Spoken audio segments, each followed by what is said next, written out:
And there we have it. By the way, we hope to live up to those words from Patriot Ray, 107.5 FM, 580 AM. Joining us now is Karen Strong, once again, a voiceformen.com. Good morning. Good morning to you. How are you doing? Well, is there any good news if you're a man these days, huh? The good news is that Donald Trump Jr. had the guts to fire back at Kirsten Gillibrand's tweet about the future being female. I think that that's something coming from that level of society pushing back against this ridiculous feminist narrative. I think that shows a glimmer of hope for men in the U.S. Well, let's talk a little bit about men. It seems to be it's a female world. We're all just living in it. Why are you an advocate for men? Oh, well, because I think that men and women should consider themselves to be fellow travelers rather than nations at war. And if, as a fellow traveler with men, I would much rather be, if I'm on a long car trip, I'd much rather be in the car with somebody who doesn't hate me. And I think men probably feel the same way. They'd rather be in the car with someone who doesn't hate them. So essentially, I think gender relations have been they've been pushed to their limit by sort of an onslaught of this oppression narrative of feminists that's promulgated in mainstream media, and it sets men and women against each other when really we should be acting as team players and looking out for each other. So I think that there's nothing healthy in the feminist agenda.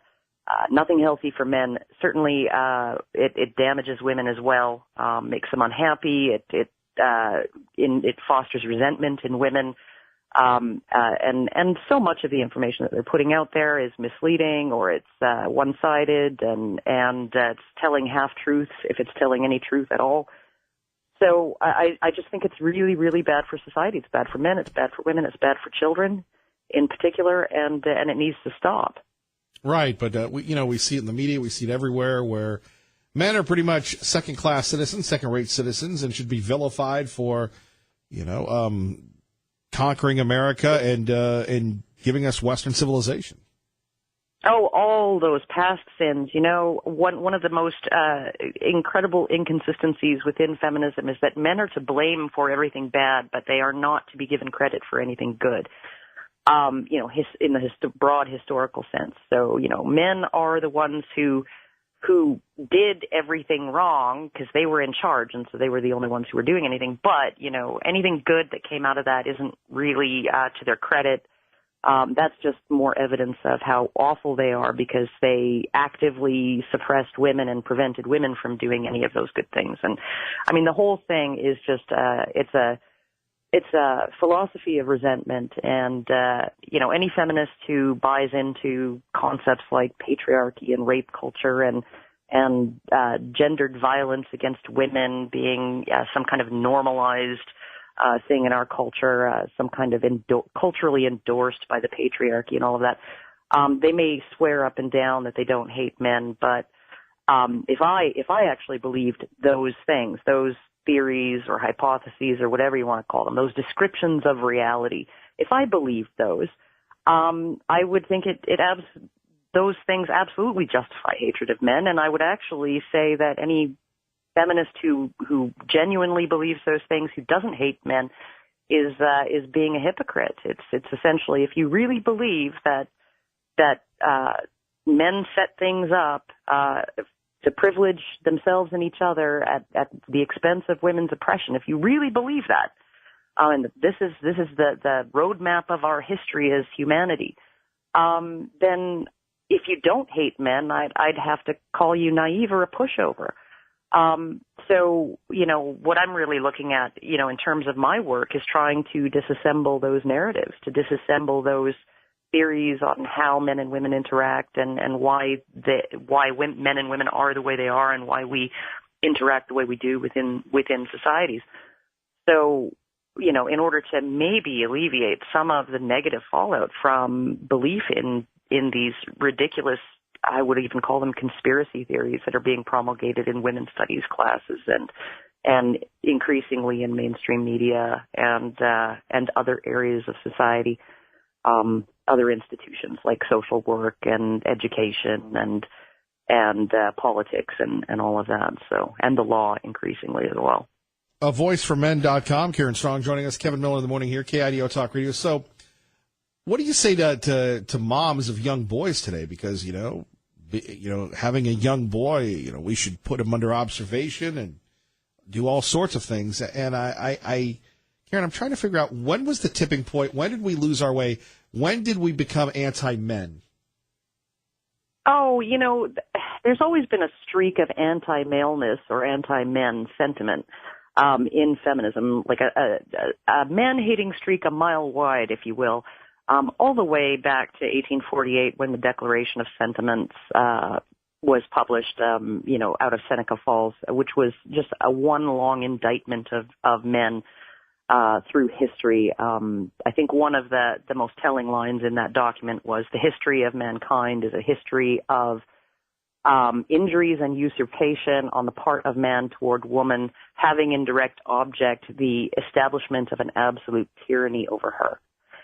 So this Wow. is what those early suffragettes, Susan B. Anthony, Elizabeth Cady Stanton, this is what they thought men had been doing all through history, was essentially privileging themselves in order to suppress and subjugate women and turn them basically into a class of enslaved peoples. So, I mean, this is not new to feminism.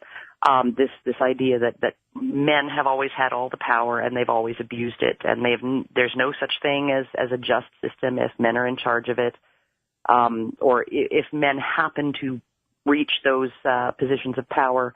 However they get there, it's by definition an unjust system, right? All of those things, those have been with feminism all the way through. When we really started to see this getting to be entrenched in the culture, as opposed to just sort of this minority of women who were very politically active, was when the first women's studies programs were established.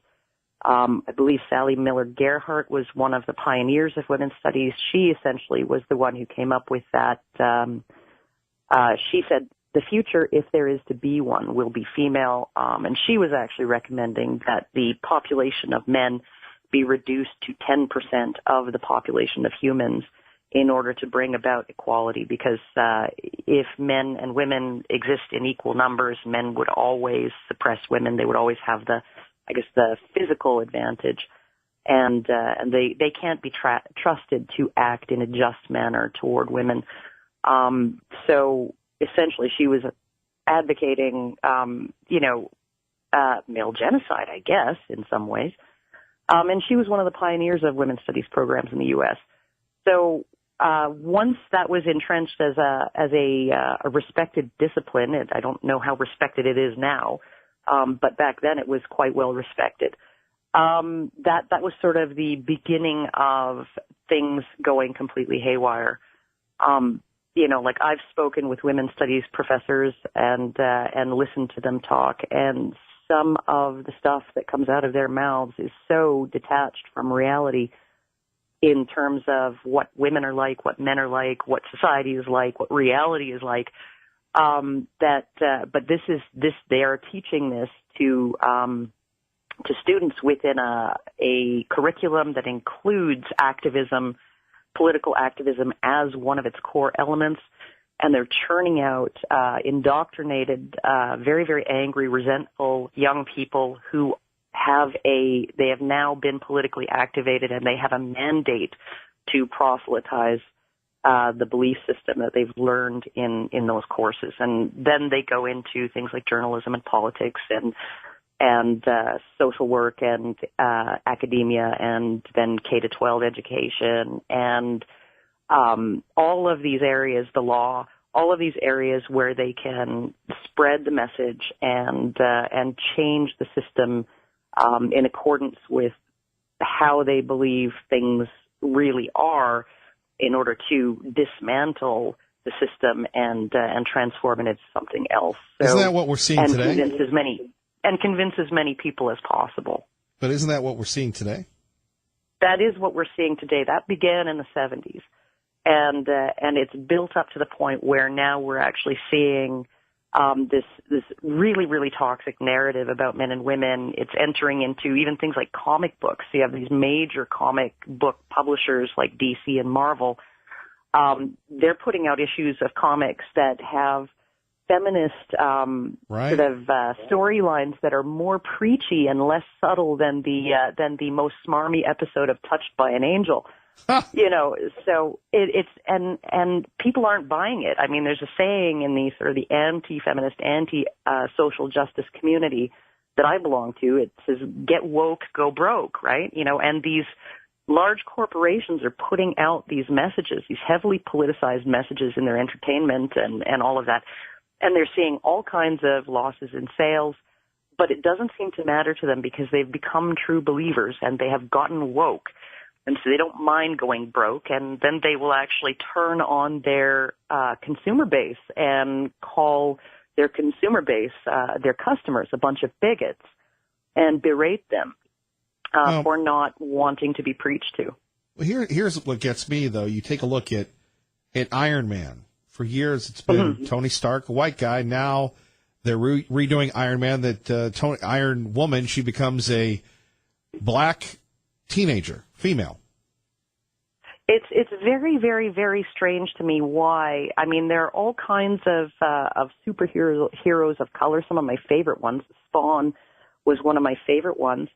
That why do you have to take an existing superhero or an existing canon, an existing storyline that's been in existence? There's all this backstory. There's all of this history to it, and then co-opt that and put some minority, intersectional minority person in that role. It's Thor was female for a while, and you're looking at a situation where there is no creativity in these people who are demanding these changes.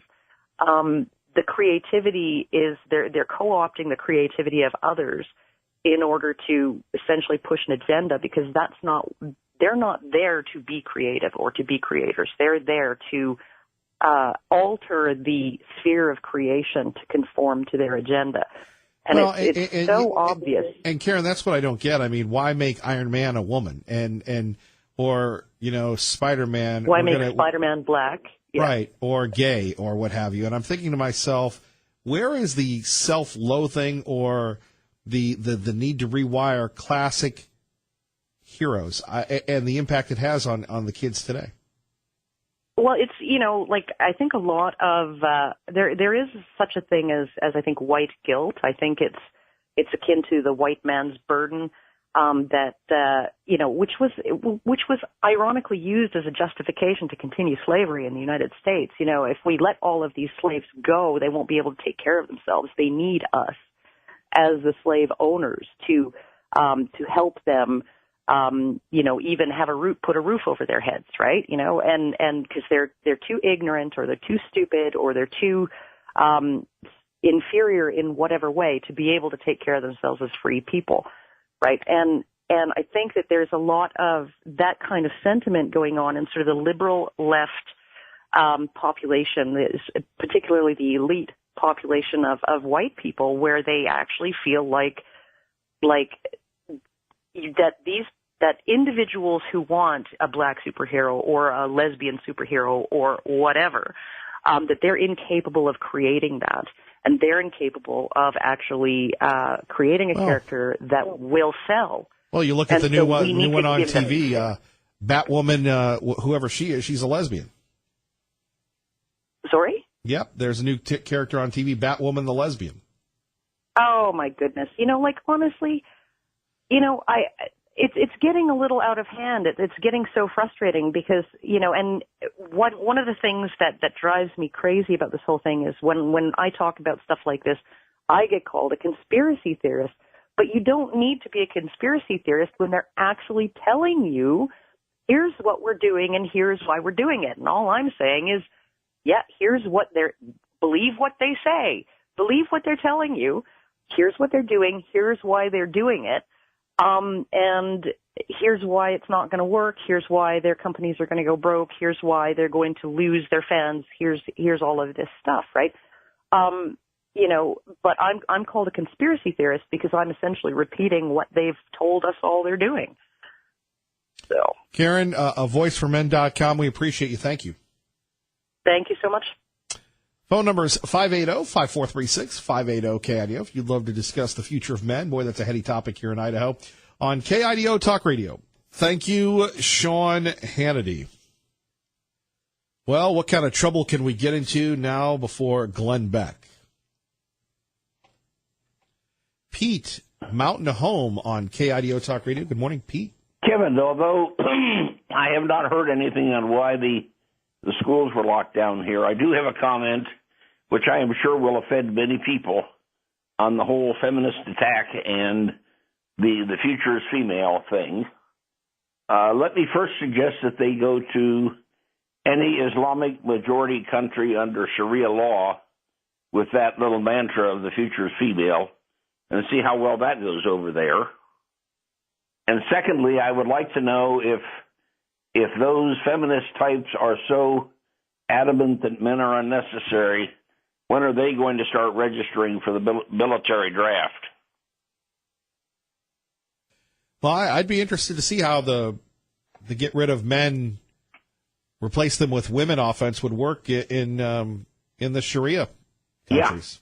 Yeah. Let's take that over to Pakistan or Afghanistan or Saudi Arabia or Iran and tell the mullahs that it's time for the women in those countries to take over. That's the fascinating part of it, and yet you don't have the feminists condemning those countries. They seem to go after the West. That's okay because those countries hate America, so they're good with that.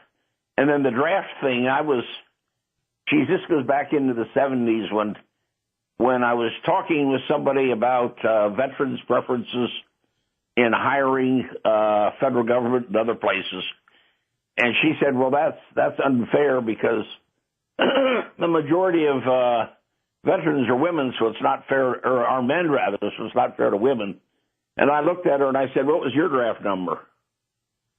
And I got this sort of blank look, and she said, well, I said, what was your draft number? Well, that's different. Yeah. And, to this day, we still don't require women to register for the draft. No. And you talk to people in the military, you'll have a lot of people that say several of the female commanders, they ain't down with the men. They make fun of the men that have gone through the special forces, the Pathfinder schools, jungle expert schools, also those sorts of things. Those, there are only a certain amount of people that can make it through those things. And to belittle those accomplishments, my dad sent me an article about that, the new changing tide in military leadership a few years ago. Yeah, Obama did a lot to try to destroy our military. Fortunately, we now have Donald Trump as commander-in-chief. And I have a great deal of respect for women. But here's the deal, and we love women. We're men, and we love women. Let's get that out to the public. But what does it say about the Republicans? Nobody's backed up Trump on the wall. It's just Trump against the world. Because the Republicans in Congress are a bunch of gutless politicians. Fair enough, Pete. Who are sitting there waiting to see which way the wind blows before they make a move. Pete, great points. Thank you for calling in that report on the Mountain Home Schools. We appreciate it. Yeah, nothing. I haven't heard anything in my 580 or 107.5 news reports, so I don't know anything about it. Ha! That's my only source. Thank you, brother. Take care. You too.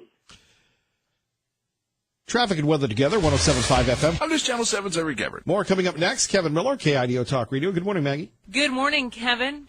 Kevin Miller in the morning, KIDO Talk Radio. Pro-life, good morning. Thank you for waiting.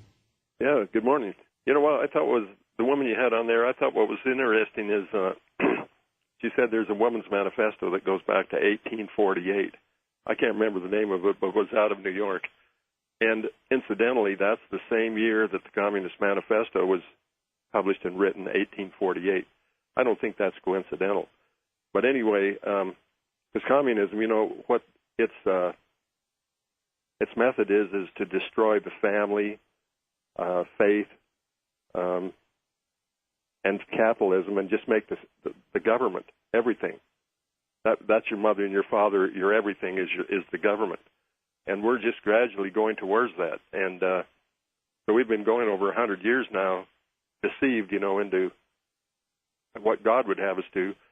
God wants us to have, for men and women to cooperate, to have a faithful marriage, to have children, and especially to build family businesses and family cooperation. And that's being destroyed. And if we don't get back to that, our politics, our economics, nothing's going to come out right. So I really appreciate you having that woman on there. I don't know where Ray dug her up at it, but you need to have her back. Well, she's on quite a bit. A voiceformen.com. Pro-Life, thank you for the call. All right. And let's go across the big pond. Simon Owen joining us live from London from Fox News Radio on KIDO Talk Radio. Simon, good morning. Good morning, Kevin. So May survives another day. Yes, and she said at the end of yesterday it had been a long and challenging day, and I think Theresa May could be forgiven for saying that about most days at the moment, but this was a particularly dramatic one. We got word early yesterday morning that she was to face a vote of confidence from her own party potentially turning on her. All of her lawmakers were summoned to cast a ballot at Parliament yesterday evening. And then the result was counted pretty quickly, and she won by 200 votes to 117. So that's roughly a two-thirds majority, but it's also a third of her lawmakers saying that they want her out, which is being seen here as a sizable show of defiance and dissent. So Theresa May is safe to an extent. She actually now can't be challenged for the leadership for another year, now that she's seen off one of them. But she's been sent a clear warning that many in her party aren't happy with her. So that was yesterday. Today, she is in Brussels at an EU summit, which happened to be scheduled for today. The leaders of the EU's 28 member states getting together, as they do quite regularly. And May is essentially turning to them for help now because she's seen off this leadership challenge, but she has a bigger problem. She is struggling to get through Parliament her plan for the Brexit divorce, for Britain's divorce from the European Union, the terms on which they're going to break up. It's set for next March, and that's not far away in politics, and May is struggling to get her deal through Parliament, so she's now turning to EU leaders, asking them for a bit of help. Well, that's kind of tough considering she gave, the voters gave Brexit the boot. Well, the voters said they want to leave the European Union, exactly. It has since emerged that there are many different kinds of Brexit, and that's what Theresa May has had to try and judge. And see, she says she believes she struck the kind of Brexit that's in the national interest. But it's like, it is like a divorce. If you end a marriage, you decide, are you going to stay friends? Are you going to work together on various parts of life? Or are you not going to talk to each other a great deal at all?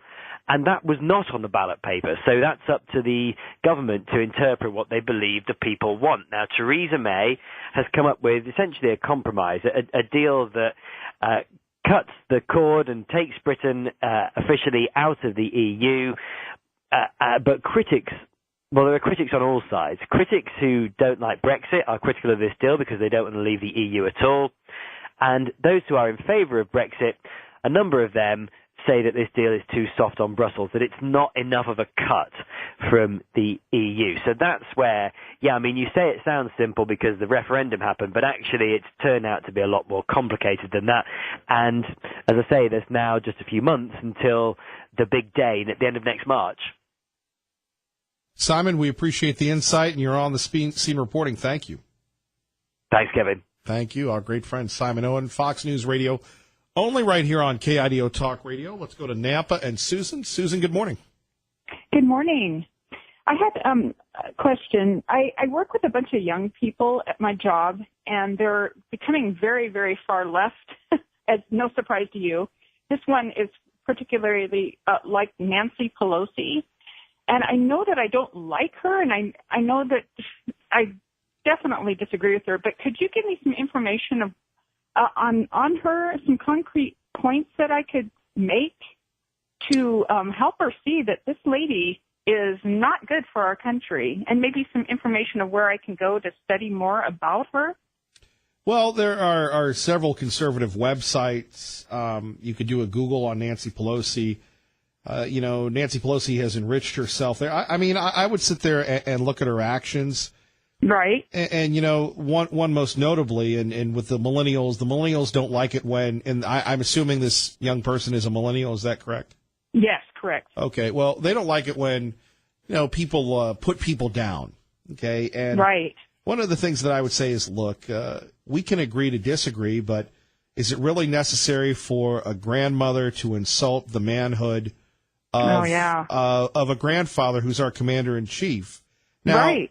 I would start with that one. I would start with her comments about, we're going to impeach him. And I would appeal again to the millennials that like to, think for themselves or what have you. And I'd say, isn't there a rush to judgment? And, what's the other side of the story? Well, they're going to get him because he didn't do that. Well, and just I would play the specific offense and come across that you're just, just trying to help. But they are wired entirely differently. But that's how I would appeal to them. Yeah, I would appeal to them going, well, if she's a nice person, why is she making fun of the guy's family and his manhood? I don't think that. Well, Trump's bad because he says sorts of things. So is she just as bad as he is? That's what I would do, Susan. Okay. Yeah, and do you have any websites or anything? You said Google. Do you have any other? You could always go to. I'm trying to think of National Review, The American Thinker, Hot Air, Breitbart is another good one. Okay. All right. Well, thank you so much for your help. I really appreciate it. Well, no, I appreciate you listening. So we're in it together. Thank you. Yes, we sure are. Good luck. All right. And let us know how it goes, Susan. Okay, will do. Thank you for your time. Thank you. Bye-bye. Mm-hmm. Bye-bye. Well, we have all the time in the world before Glenn Beck right here on KIDO Talk Radio. Let's go to Holly in Caldwell on KIDO Talk Radio with Kevin Miller. Good morning. I saw a bumper sticker yesterday, and it was really was a lot in line with what the woman was speaking about, the attack on men. It said, I believe in fairies, good men, and unicorns. And I thought, how sad was that people would even spend money on something like that. There is a definite attack on men, and I don't know how women think that we all got here this far, because it does take men and women. I did want to clarify, too, the meeting that we talked about yesterday is at 7 o'clock at Meridian City Hall tonight, not 7:30. I don't know if you got that update. I sent it to you with Bliss, too. Did you get that? I did. Okay, good. So we want to invite people out. We've heard so much stuff in the media lately about all the different attacks on our country, and basically it's going to talk about some of the patterns of conspiracy throughout history, and then what people can do about the modern conspiracy for a global government.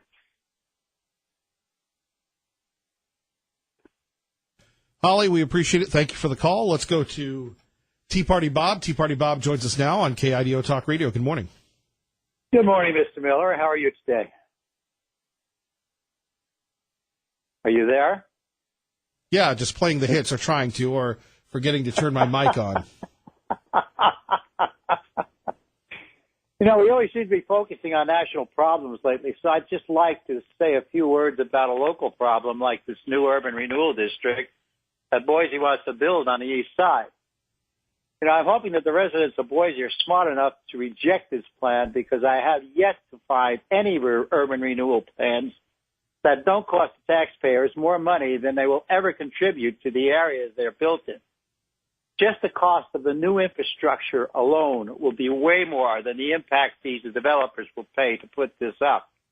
This is just the same old story of crony politicians like Master Beater working hand in glove with the developers who will help him get elected for another term. Now, so why do you call the mayor that, by the way? Because he is the master of screwing up that city. This is a family-friendly show.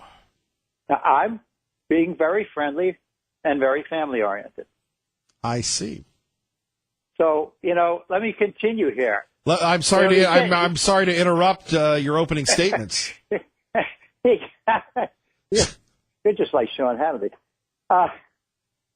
He's going to get elected for another term, and he's going to fill the bank accounts of these developers with the taxpayers' money once again. Well, what could we do to stop him?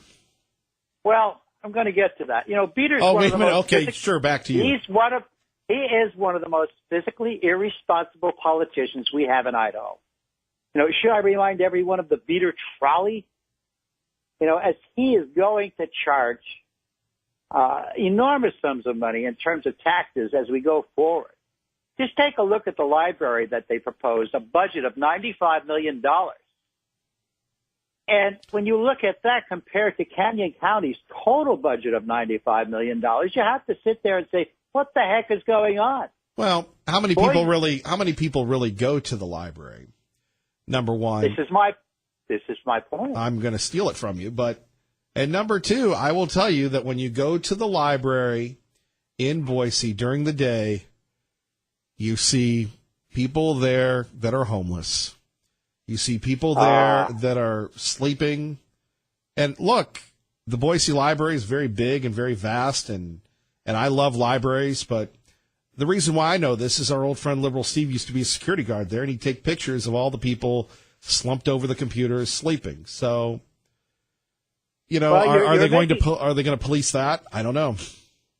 You're making a lot of my point for me. Boise's rapidly becoming the home of the elite of the Treasure Valley. When you look at the rents for apartments running between $1,100 and $28 a month, and some of these aren't even low-income rents anymore, and are being subsidized by the Boise taxpayers. Developers are being paid $1,000 or more per unit that will be rented to low-income residents. Not all of them are required to do that. That we have built that they would have built without these incentives that we're giving them with taxpayer money. Here's the other thing, though. And I don't know the answer to this. What are the impact fees in Boise? I know in Nampa they're going up, in Meridian they're extensive. I know you want more, but what are the impact fees for building in Boise? I don't know. Last time I heard when I talked with Tommy Elquist, they were $5 a square foot. Now they want to put up, this so-called low-income housing that has nothing to do with anything except fill in the pockets of these developers. They're not going to help the lower income brackets.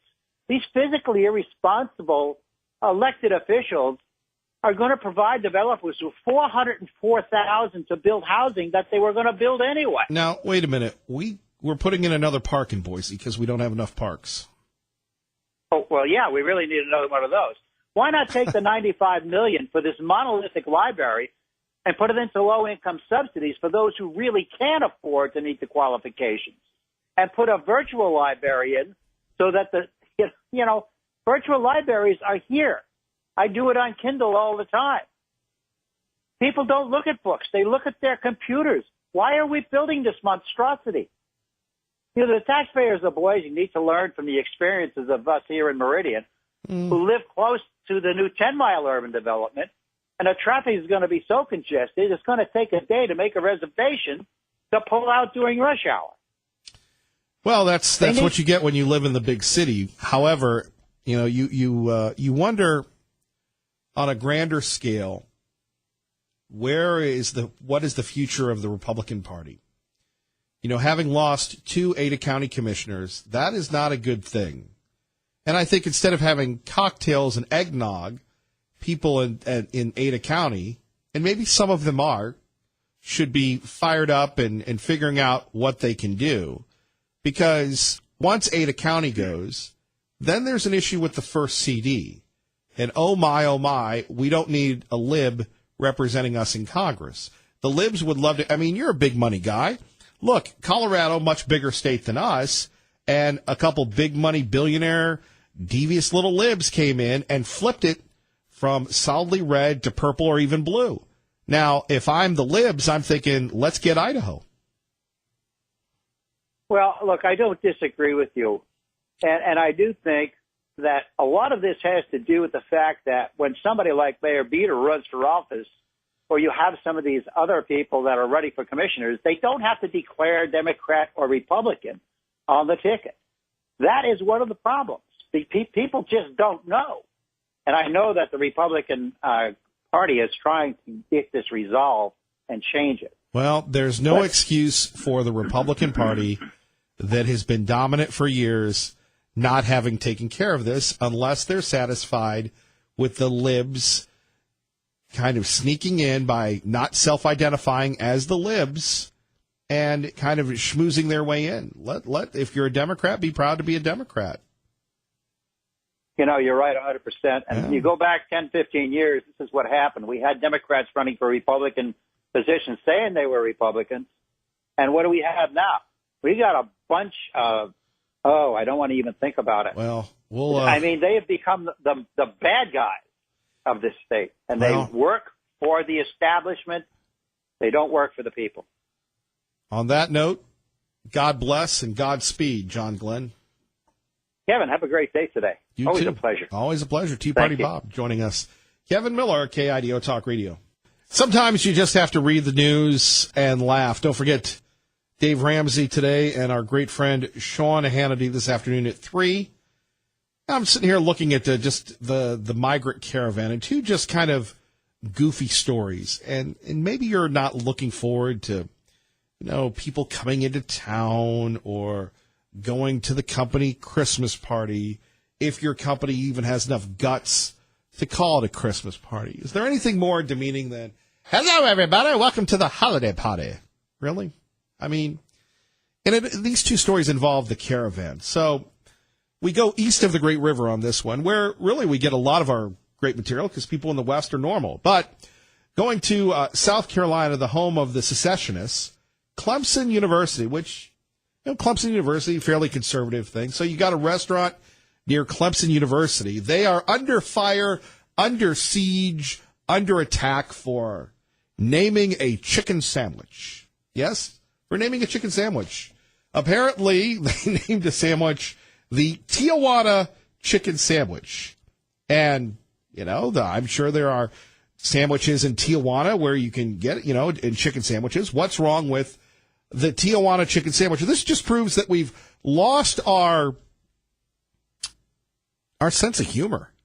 Jerry Seinfeld talks about this.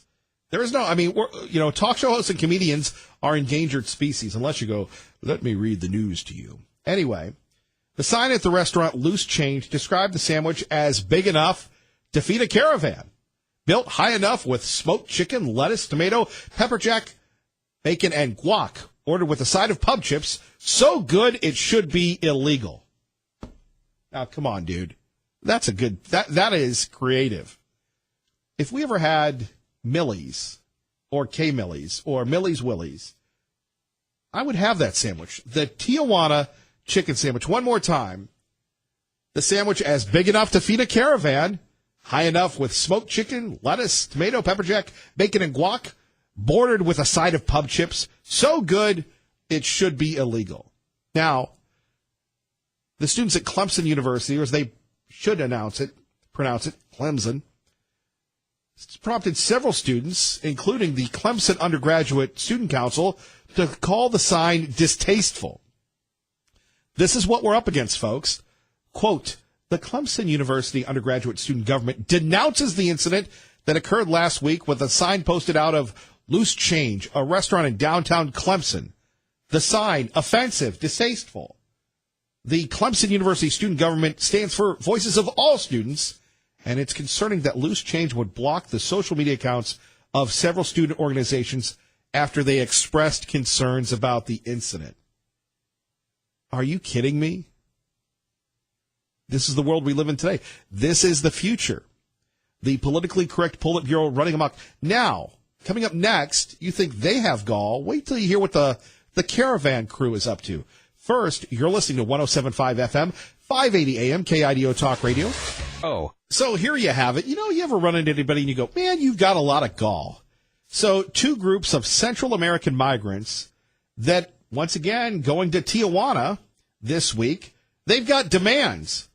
They've demanded that either the Trump administration give them $50,000 each to go home or they're on the way. Now, the other group demands that deportations be halted and that asylum seekers be processed faster in greater numbers. Have you ever been to the DMV lately? And we're going to speed up the processing of asylum seekers? Wishful thinking, ladies and gentlemen. Ray Amaya, outstanding job hanging in today. So appreciate your work. Everyone else, God bless. Keep the faith. Fox News now on your home for Fox, KIDO Talk Radio.